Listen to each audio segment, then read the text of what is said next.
ठीक है सर, समझ में आती है बात। असेंशियल्स पे हम लोग मौजूद हैं, और ये जानने के बाद कि एक कॉन्ट्रैक्ट किस किस तरीके से फॉर्म हो सकता है जब उसके अंदर ये असेंशियल्स हो। सर अब हम आगे जा रहे हैं और हम अभी देखेंगे कि हमने सारी चीजें डिटेल में कर ली हैं, एक एक असेंशियल देख लिया है। अब आगे जाएंगे हम कि सर हमें पता चलेगा कि अगर मैं फ्री कंसेंट की बात करूं तो सर मतलब क्या है फ्री कंसेंट, क्या क्या सिचुएशन हो सकती है जिसके बाद मैं कहूंगा कि हाँ ये कॉन्ट्रैक्ट एक फ्री कंसेंट बेसिस पे बनाया गया है। सर फ्री कंसेंट कब कब हो सकती है? कोई ऐसा एग्रीमेंट जो कि दो पार्टीज के बीच में बने जिसमें फ्री कंसेंट शामिल हो। सर मैं ये बात कब कह सकता हूं? जब कंसेंट हासिल की गई हो। The consent must not be obtain from the following: coercion, undue influence, sir fraud, misrepresentation और मिस्टेक। अगर इन पांच चीजों से कंसेंट हासिल की गई है तो मेरा कॉन्ट्रैक्ट फॉर्म नहीं होगा। सर कॉन्ट्रैक्ट एक्ट बोलता है कि अगर कॉन्ट्रैक्ट फ्री कंसेंट बेसिस पे नहीं बना तो कॉन्ट्रैक्ट वैलिड कॉन्ट्रैक्ट नहीं है।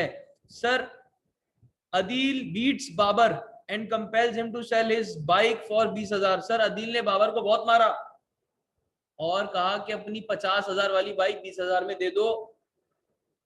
सर बाबर ने अदील को बाइक दे दी 20,000 में, जबकि वो थी 50,000 की। बाद में बाबर गया और बाबर ने बोला कि इसने मुझसे फ्री कंसेंट हासिल नहीं की थी। यार क्या ये कॉन्ट्रैक्ट है? नहीं। सर ये कॉन्ट्रैक्ट क्यों नहीं है? क्योंकि चंदा इसमें फ्री कंसेंट ही नहीं थी। इसमें बंदे को धमका कर बोला गया था, इसमें बंदे को ये नहीं पता था कि मैं जो दे रहा हूं बाइक इसको 20,000 में, वो मेरी फ्री कंसेंट के तौर पर नहीं जा रही, और उसने 20,000 की बाइक दे दी। सर मगर क्या बाबर की कंसेंट जो आदिल ने ऑब्टेन की है मार के उसको, क्या वो फ्री कंसेंट में शामिल होगी? नहीं होगी सर।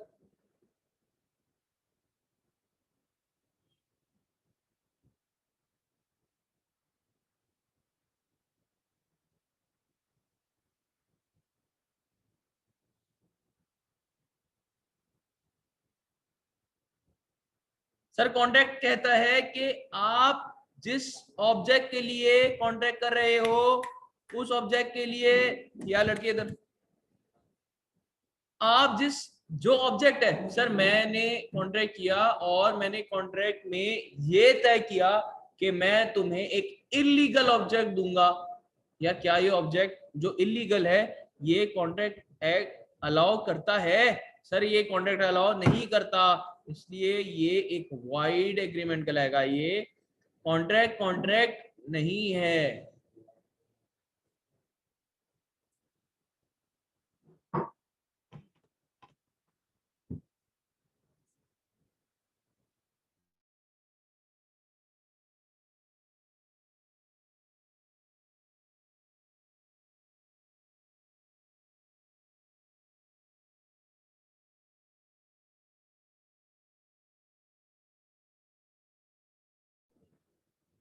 सही है, ठीक है। आएगा बेटा आएगा, एग्जाम्पल में हर एक बंदा आएगा जो जो तेरे से रिलेट करता है, जिस जिसके अंदर तेरा शौक है, सब आएगा। रिलैक्स, टेंशन नहीं ले। सही है, बड़े आगे। एक काम करो, लिस्ट लिखवा दो अपनी नामों की। सर ये लोग एग्जाम्पल में आने चाहिए, ठीक है ना? नेक्स्ट डे से मैं फिर एक काम करता हूँ, उनकी एग्जाम्पल बना के लाऊंगा। अच्छा यार, हाँ, एक टीचर हुआ करते थे, नहीं लूंगा नाम जाहिर है, अल्लाह उन्हें मजीद लंबी जिंदगी दे। तो उनका ये तरीका हुआ करता था, मुझे बड़ा अच्छा भी लगता था कि वो एग्जाम्पल्स में जो बंदा सामने बैठा है उसी की एग्जाम्पल दिया करते थे। सही है। तो उससे होता है ये कि एक, जब सामने वाला आपको इन्वॉल्व करके कोई चीज बता रहा हो ना, तो आपका ऑटोमेटिकली माइंड जाता है उस तरफ। तो ये एक बड़ा अच्छा तरीका था जो मुझे मुझे अच्छा लगता था पर्सनली, मतलब। और मैं, एक तो ये है कि यार हर उस्ताद मोहतरम है, सबकी इज्जत करना लाजिम है यार, मैं तो कहता हूँ वाजिब है। ठीक है ना यार, आजकल का जो कल्चर है, मतलब सब मेरे लिए बहुत रिस्पेक्टेबल है सारा, एक एक जितना भी मार्केट में टीचर है मैं तकरीबन सबसे मिल चुका हूँ, तकरीबन सबको जानता हूँ, पर्सनली जानता हूँ, मेरे बहुत करीब है, मेरे दिल के बहुत करीब है यार, सबकी इज्जत मतलब दिल से है यार, हर एक बंदा हर एक शख्स मेरे लिए बहुत मोहतरम है और बड़ा अच्छा वक्त बहुत अच्छा टाइम गुजारा है सर। लेकिन एक चीज मैं बताऊं कि यार मैंने अपने जितने पेपर्स पास किए हैं उसमें से 70% खुद पढ़ के पास किए, ठीक है। तो इसमें एक चीज आप लोग अक्सर ये करें कि इससे ये आप बात निकालें कि इंसान अपने टीचर पे आजकल का बच्चा इतना डिपेंड कर जाता है अक्सर औकात कि वो समझता है कि मैंने नहीं उसने पेपर देना हो। भाई पेपर आपने जाकर देना है, बैठना आपने है सर। आपको ये अगर ऐसा लग रहा है कि मैं जितना पढ़ रहा हूँ टीचर सामने वाला जो मुझे पढ़ा रहा है वो ज्यादा है और जितना मैं पढ़ रहा हूँ वो कम है, यार अगर रेशो कम रखोगे कभी भी कामयाब नहीं हो सकोगे, एटलीस्ट सीए में तो कभी नहीं हो सकोगे, ठीक है ना। अगर उसके लिए आपको इस तरह का कल्चर चाहिए, आपको यूनिवर्सिटीज में मिल जाएगा जहाँ पे आप टीचर्स के साथ एक है डेवलप हुआ है कल्चर, ठीक है ना। मैं कोई बुराई नहीं कर रहा, सारी यूनिवर्सिटीज ऑब्वियसली पाकिस्तानी है और पाकिस्तानी यूनिवर्सिटीज हैं तो हमारे लिए उस चीज की रिस्पेक्ट करना लाजिम है, सही है ना। वो पाकिस्तानी यूनिवर्सिटीज हैं, बहुत अच्छी हैं, हर एक यूनिवर्सिटी का अपना स्टैंडर्ड है और सारी अकॉर्डिंग टू स्टैंडर्ड चल रही है, कोई शक नहीं है इसमें, ठीक है। मगर एक बात है कि अगर इस तरह का कल्चर चाहिए तो यूनिवर्सिटीज में आपको मिल जाएगा यार, सीए के अंदर मुश्किल है, ऐसा कहीं नहीं हो सकता। आपको अपने ऊपर बिलीव रखना है, ठीक है ना। Believe in yourself, believe in your mind, whatever you are doing. आप ये देखो कि उसको डायरेक्शन में लेके जा रहे हो नहीं जा रहे, अगर आप उसको सही डायरेक्शन में नहीं लेके जा रहे आपका कामयाब होना मुश्किल है, सही है ना। सबका माइंड लेवल अलग होता है, सबका अवेयरनेस लेवल अलग होता है, कुछ का कम होता है, कुछ का नॉर्मल होता है, कुछ का बहुत ज्यादा होता है। तो अपने आप को सबसे पहले स्टेज पे आइडेंटिफाई करो कि क्या मैं स्टेज 1 पे हूँ, स्टेज 2 पे हूँ, 3 पे हूँ। सर मैं स्टेज 1 पे हूँ लेकिन मैं कहता हूँ यार मैं तो 1 घंटे में पूरी किताब घुमा लेता हूँ, यार मैं तो 2 घंटे में ओए आपका भाई एकदम किताब में छांट के साइड पे रख दे। यार जब आपके अंदर स्टेज 1 वाली कैपेबिलिटी, आपका अवेयरनेस लेवल बहुत कम है, तो आप क्यों अपने आप को स्टेज 3 पे अज्यूम करो। स्टेज 1 पे अज्यूम करोगे तो वाली मेहनत करोगे ना। अगर आपको ये लगता है कि जो सामने वाला बंदा 2 घंटे में कर रहा है मैं 4 घंटे में कर रहा हूँ, लेकिन आप इस बात को इनकार करके अपने ज़हन से और अपने दिल से इनकार करके अपने आप को 4 घंटे वाला नहीं बल्कि 2 घंटे वाला ही समझ लो, यार आप कभी भी कामयाब नहीं हो पाओगे। आपको पता है जब आप वो चीज 2 घंटे वाली 4 घंटे में करोगे तो आप 2 घंटे में करके कैसे कर सकते हो। So identify what you are, identify where you stand. आप उसी लेवल की मेहनत करोगे तब कहीं जाके पास होगे यार, ठीक है। तो यार ये बात थी, एक टीचर की बात बता रहा था, कहां से कहां निकल गया हम लोग, खैर ठीक है ना। सर कुछ ऐसे expressly declared as void agreements होते हैं जो कि सामने सामने मैं कह सकता हूं कि यार ये तो एक एग्रीमेंट हो ही नहीं सकता सर, जैसा कि एग्रीमेंट द कंसिडरेशन और object of which is partly unlawful. यार मैंने बोला कि मैं ट्रेडिंग कर रहा हूं, ठीक है, लॉफुल ट्रेडिंग करना अलाउ है। यार मैं ट्रेडिंग तो कर रहा हूं लेकिन एक इलीगल ऑब्जेक्ट की कर रहा हूं, वो पाकिस्तान में लीगल ही नहीं। अब trading is a legal practice sir, but वो जो इलीगल ऑब्जेक्ट है जिसकी आप ट्रेडिंग कर रहे हो ये एक पार्टली अनलॉफुल एग्रीमेंट हुआ किसी भी सेकंड पार्टी से। तो यार ये मेरा एक ऐसा एग्रीमेंट है जो एक्सप्रेसली डिक्लेयर्ड एज वॉइड है, ये हो ही नहीं सकता कॉन्ट्रैक्ट, ये मेरा एग्रीमेंट बन ही नहीं सकता।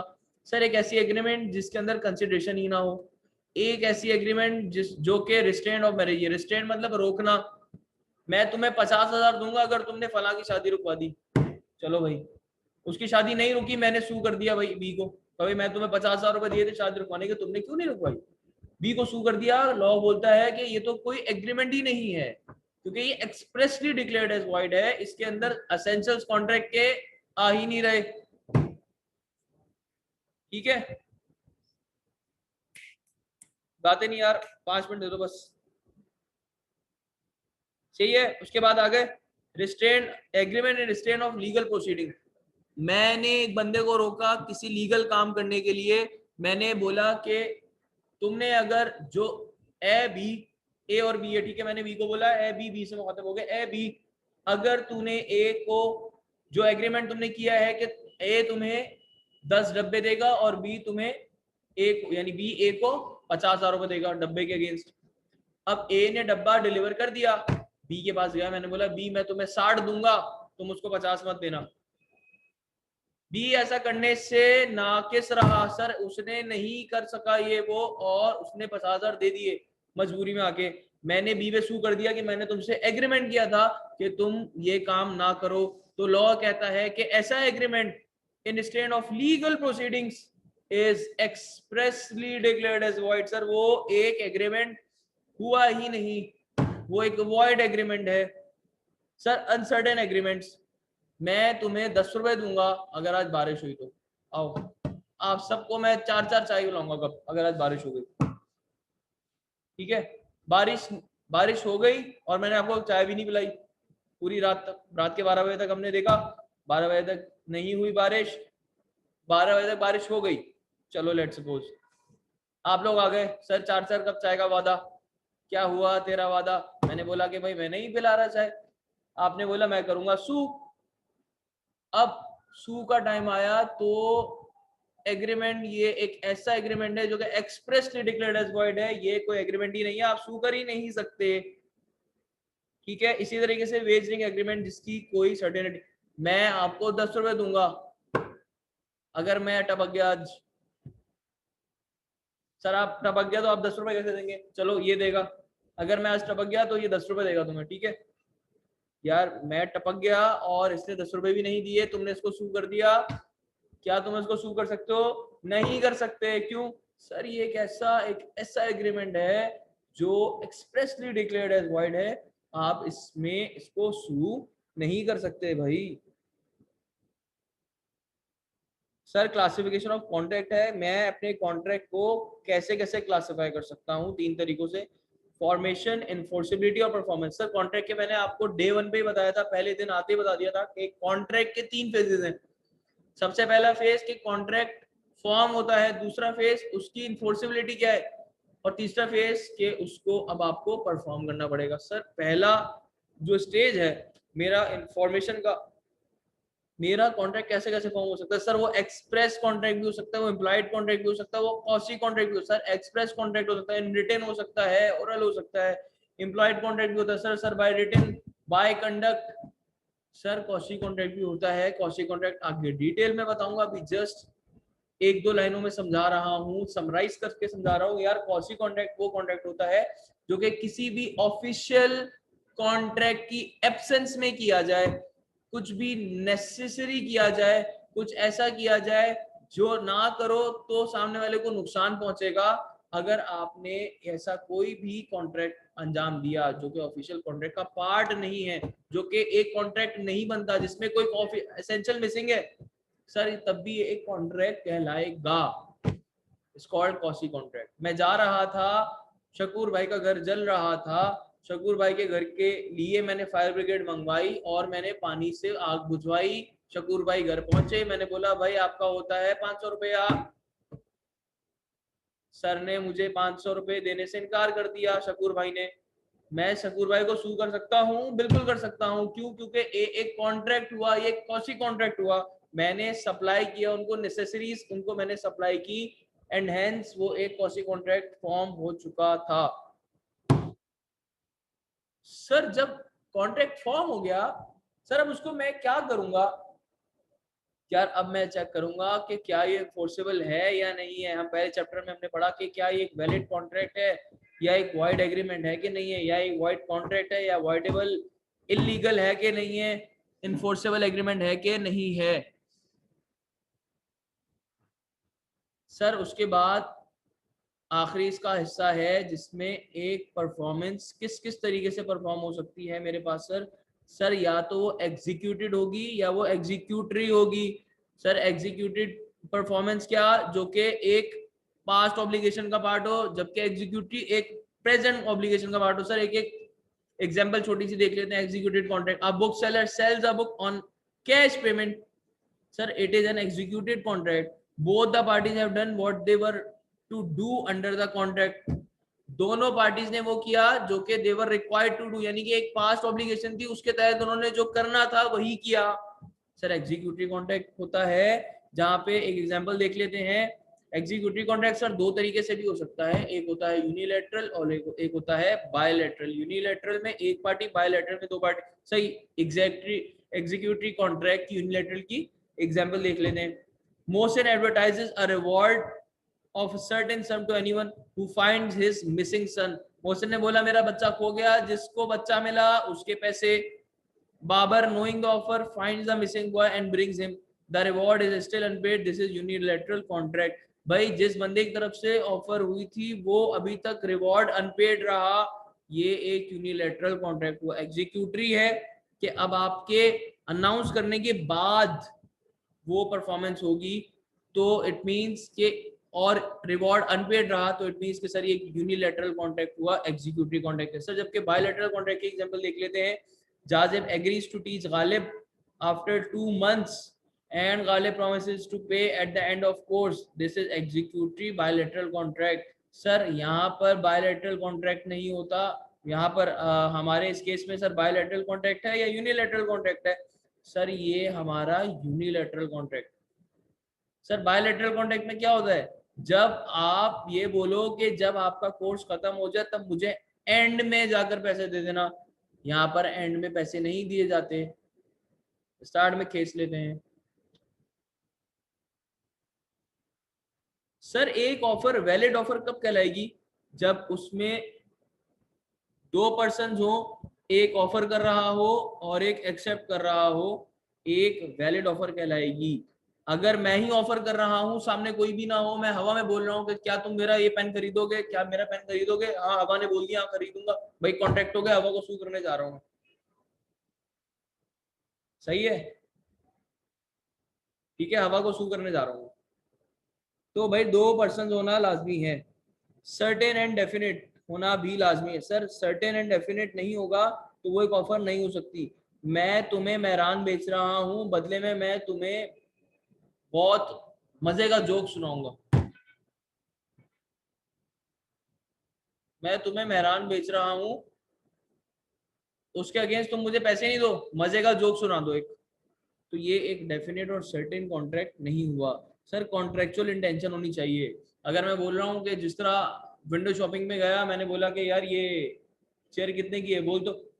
उसने बोला कि ये चेयर है 3200 की। मैंने बोला अच्छा सही थैंक यू। उसने मुझे सू कर दिया, बोला कि मैंने आपको ऑफर की, आपने एक्सेप्ट भी कर लिया, भाई आपने पैसे क्यों नहीं दिए, मैं तो सू कर रहा हूँ। मैंने बोला कि मेरी कॉन्ट्रेक्चुअल इंटेंशन ही नहीं थी, मैं तो सिर्फ विंडो शॉपिंग करने आया हुआ था भैया। सर कम्युनिकेशन होना जरूरी है। मैं गया, आंख के इशारे से बोला हाँ भाई, उसने टैग की तरफ इशारा किया, हाँ भाई उस पर प्राइस लिखी हुई थी, इशारातन बात चल रही है, बात कहीं से कहीं पहुंच गई, कॉन्ट्रैक्ट की बात हो रही है यहाँ पे, ठीक है। तो कम्युनिकेशन होना लाजमी है। सर ऑब्जेक्ट कंडीशनल, सर अगर ऑफर कंडीशनल हुई तो देखा जाएगा कि सर्टेन है या अनसर्टेन कंडीशन पे फॉल कर रही। अगर सर मेरी कंडीशन अनसर्टेन है तो मेरी ऑफर वैलिड कहलाएगी ही नहीं। अगर कंडीशन सर्टेन है तो ऑफर। इसकी एग्जांपल देख लेते हैं। Arsalan offers to sell his furniture to Amjad for 2.5 lakh on the condition that advance payment is made within 3 days of the offer। Sir, if Amjad does not pay within 3 days, he cannot accept the offer। Sir मैंने अपनी offer को conditional रख दिया, मैंने बोला कि भाई मैं तुम्हें ऑफर कर रहा हूँ मेहरान, लेकिन ये तुम्हारे ऑफर तब के लिए है जब तुम मुझे अगले 3 दिन में पैसे दे दोगे। सर वो अगले 3 दिन में पैसे नहीं दे पाएगा तो ऑलरेडी ऑफर इनवैलिड हो जाएगी।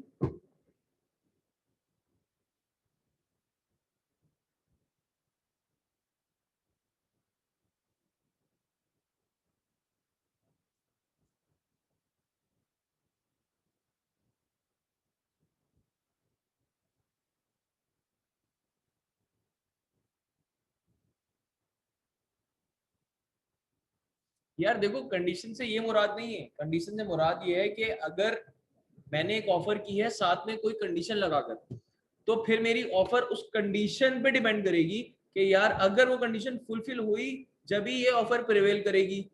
अगर ये ऑफर ऑफर है और ये कंडीशन है, ये कंडीशन पूरी नहीं हुई तो ये ऑफर भी वैलिड नहीं रहेगी। ठीक है, समझे लड़के? यार तुम कहां से आते हो? बराबर से किसके? पड़ोस के बराबर से? यार सवाल फिर ये खड़ा होगा कि पड़ोस के बराबर से आते हो तो पड़ोस के घर में तुम रहते हो या अपने घर में रहते हो? ये उसकी शक्ल पे सवाल, मैंने नहीं पूछा, ये उसकी शक्ल पे सवाल था। बराबर के घर पे रहते हो, सही है। ठीक है। हाँ, कुछ कह रहे हो?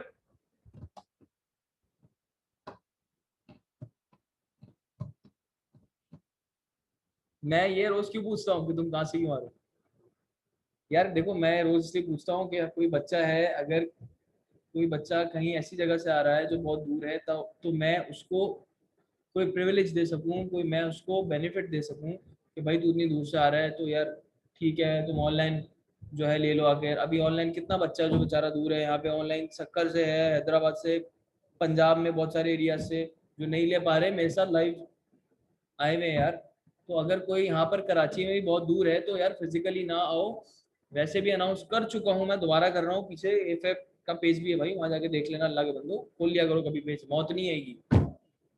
पेज पे मेंशन कर दिया गया है कि जो फिजिकल आ रहा है उसको तो पे करना पड़ेगा, मगर अगर कोई ऑनलाइन ले रहा है उसको पे नहीं करना पड़ेगा। ठीक है, इसका ये हरगिज मतलब नहीं है कि कल से सारे गायब हो जाओ और वहां चले जाओ ऑनलाइन में, क्योंकि तुम लोग तो पे कर चुके हो वैसे ही। ठीक है, अब चले जाओ, फिजिकल आओ। मुश्किल हो रही है तो यार मत आओ, ऑनलाइन ले लो यार। तुम्हें कौन कराने के लिए यहाँ पे फिजिकल? मुझे कौन सी तुम्हारी शक्ल अच्छी थोड़ी लगती है? तुम लोग बैठो यार ऑनलाइन आराम से बैठ के सुनो क्लास लो। सर हमें भी आपकी शक्ल अच्छी लगती है बेटा, ऑप्शन है ना यार, वीडियो खत्म कर दो उसको। टेक्नोलॉजी में बेटा, टेक्नोलॉजी में रहो। टेक्नोलॉजी बहुत कुछ ऑफर कर रही है आजकल। सही है, चले। अच्छा जी।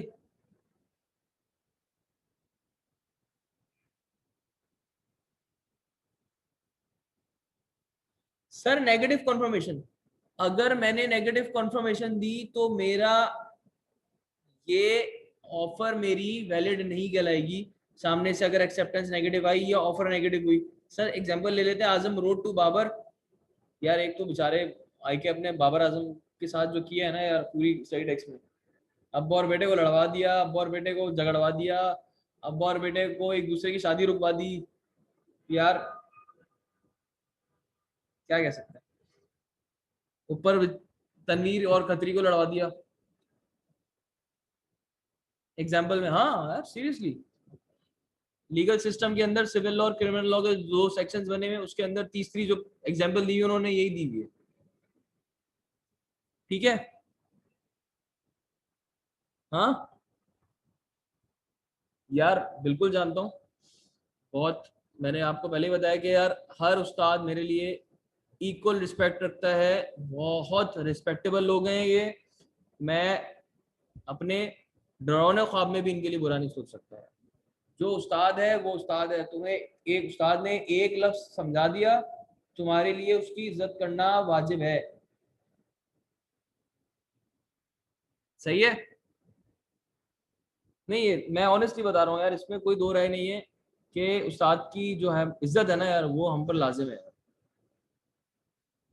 अगर मैं यहाँ खड़े होके चार नेगेटिव जुमले बोल दूं किसी के खिलाफ, मेरे पास क्राउड आ रहा है, मुझे नहीं चाहिए ऐसा क्राउड।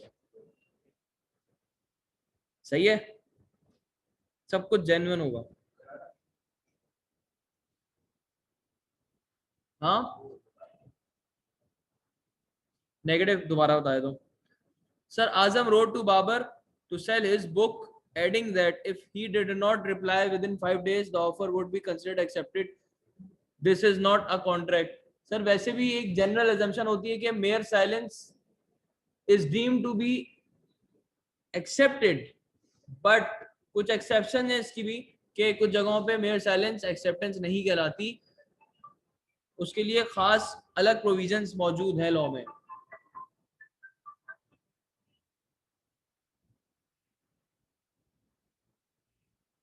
अस्सलाम वालेकुम।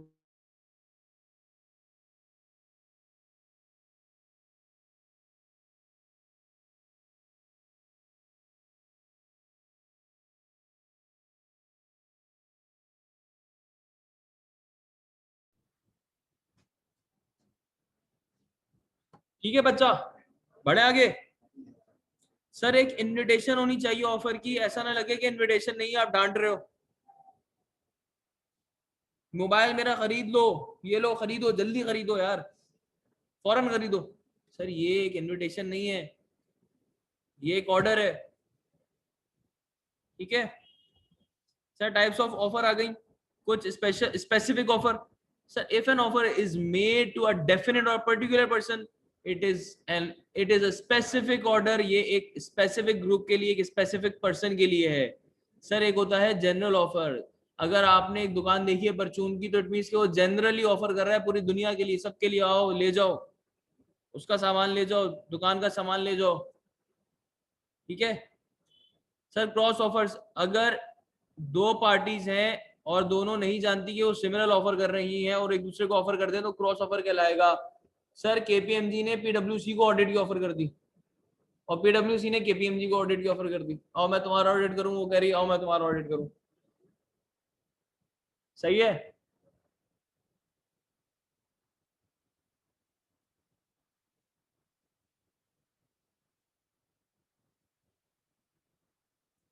फिर केपीएमजी ने पीडब्ल्यूसी को सू कर दिया कि भाई मेरी ऑफर इन्होंने एक्सेप्ट की और फिर नहीं, बाद में मुकर गए। इस तरह पीडब्ल्यूसी में नहीं कर दी, उन्होंने भी कर दिया। लॉ ये बोलता है कि cross offers is not equal to acceptance. ठीक है, बड़े आगे, standing offer, open offer, continuing offer, tender. Sir अखबार में मैंने इश्तेहार दे दिया टेंडर का, कोटेशन सेंड कर दी कि भाई मैं ये चीज दे रहा हूँ इतने की। सर ये एक टेंडर कहलाएगा, एक ऑन गोइंग नेचर की स्टैंडिंग ऑफर कहलाएगी।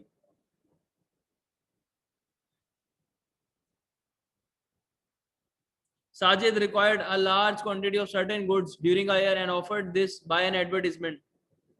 Adil supplied those goods as a specific rate. Every supply of Adil is an acceptance of the standing offer of Sajid.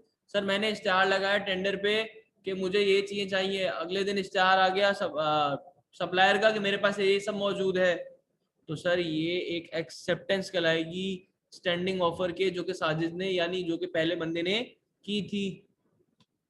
Sir कब कब मेरी ऑफर लैप्स हो जाएगी, मतलब अगर मैं खड़े होकर बोलूंगा यार आज मेरी ऑफर वैलिड थी लेकिन इस काम के बाद से अब मेरी ऑफर वैलिड नहीं रही, सर वो कौन से काम है, आइए देख लेते हैं। सबसे पहला revocation. An offer may be revoked before its acceptance by the offeree.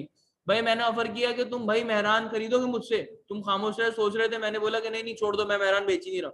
Sir मैंने आपकी एक्सेप्टेंस से पहले ऑफर को रिवोक कर दिया, this is a valid revoke, इसको रिवोकेशन कहेंगे और यहाँ के बाद से ऑफर लैप्स हो जाएगी। Sir non acceptance rejection, obviously मैंने बोला मेरी मेहरान खरीदोगे, आपने बोला नहीं खरीदूंगा, कच्ची हो गई मेरी बात कच्ची हो गई। ठीक है, counter offer. Sir an offer comes to an end if the counter offer is made, ऊपर ही पढ़ के आए सर, एक ऐसी ऑफर जो कि मेरे ऑफर के अगेंस्ट और सिमिलर नेचर की हो, मैंने बोला मेहरान खरीदोगे, आपने बोला मेहरान खरीदोगे, दोनों एक दूसरे को मेहरान बेच रहे हैं, ऐसा हो सकता है क्या। सर लैप्स ऑफ टाइम, मैंने बोला भाई मेहरान खरीदोगे मेरी, आप मुझे यूं देखते रहे, मैंने बोला भाई जवाब तो दो, आप देखते रहे,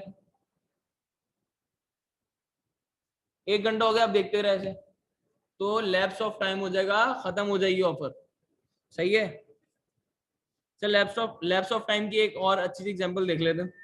Maria applied for shares of a company in June, but allotment was made in November.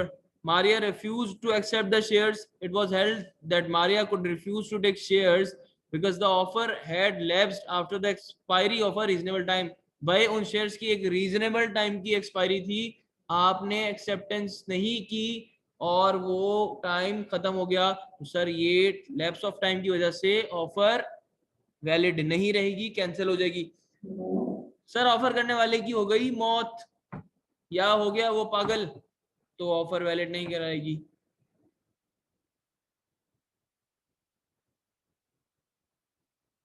Sir non fulfilment of condition precedent, Jazib offers to sell his scooter to Babar 40,000 की।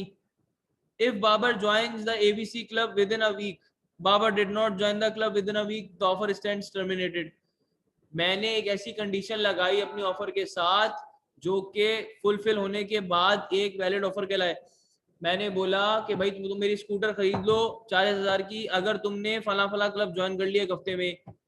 सर मैंने एक हफ्ते में क्लब ज्वाइन नहीं किया, क्या वो ऑफर वैलिड रहेगी? नहीं।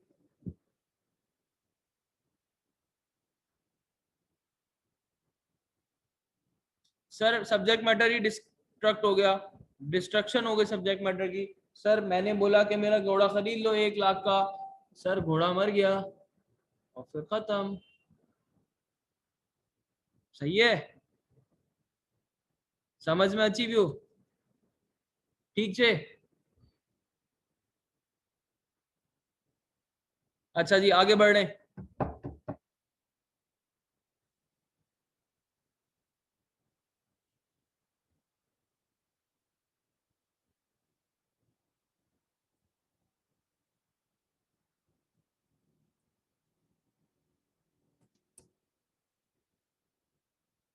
सर जल्दी इधर इधर, टाइम का मैं भैया मुकाबला बहुत सख्त पड़ा हुआ है यहाँ पे।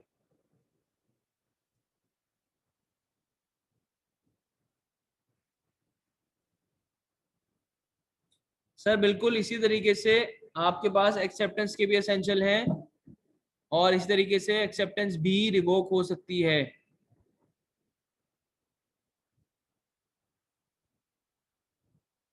सर अब हमने चौथा गियर मारा और चैप्टर 3 पे आ गए, जिसका नाम है lawful consideration and objects and capacity of parties.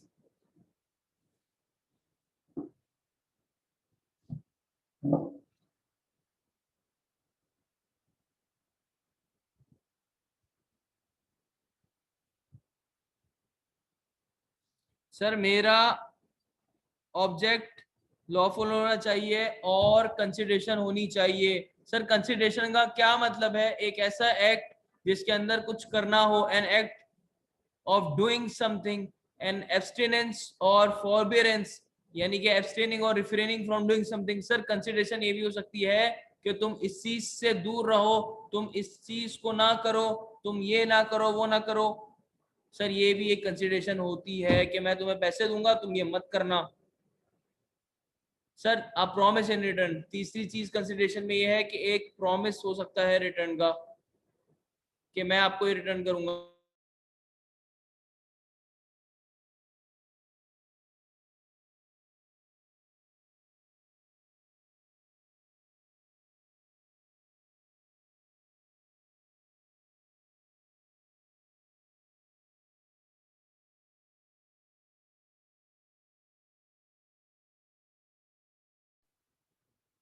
सही है?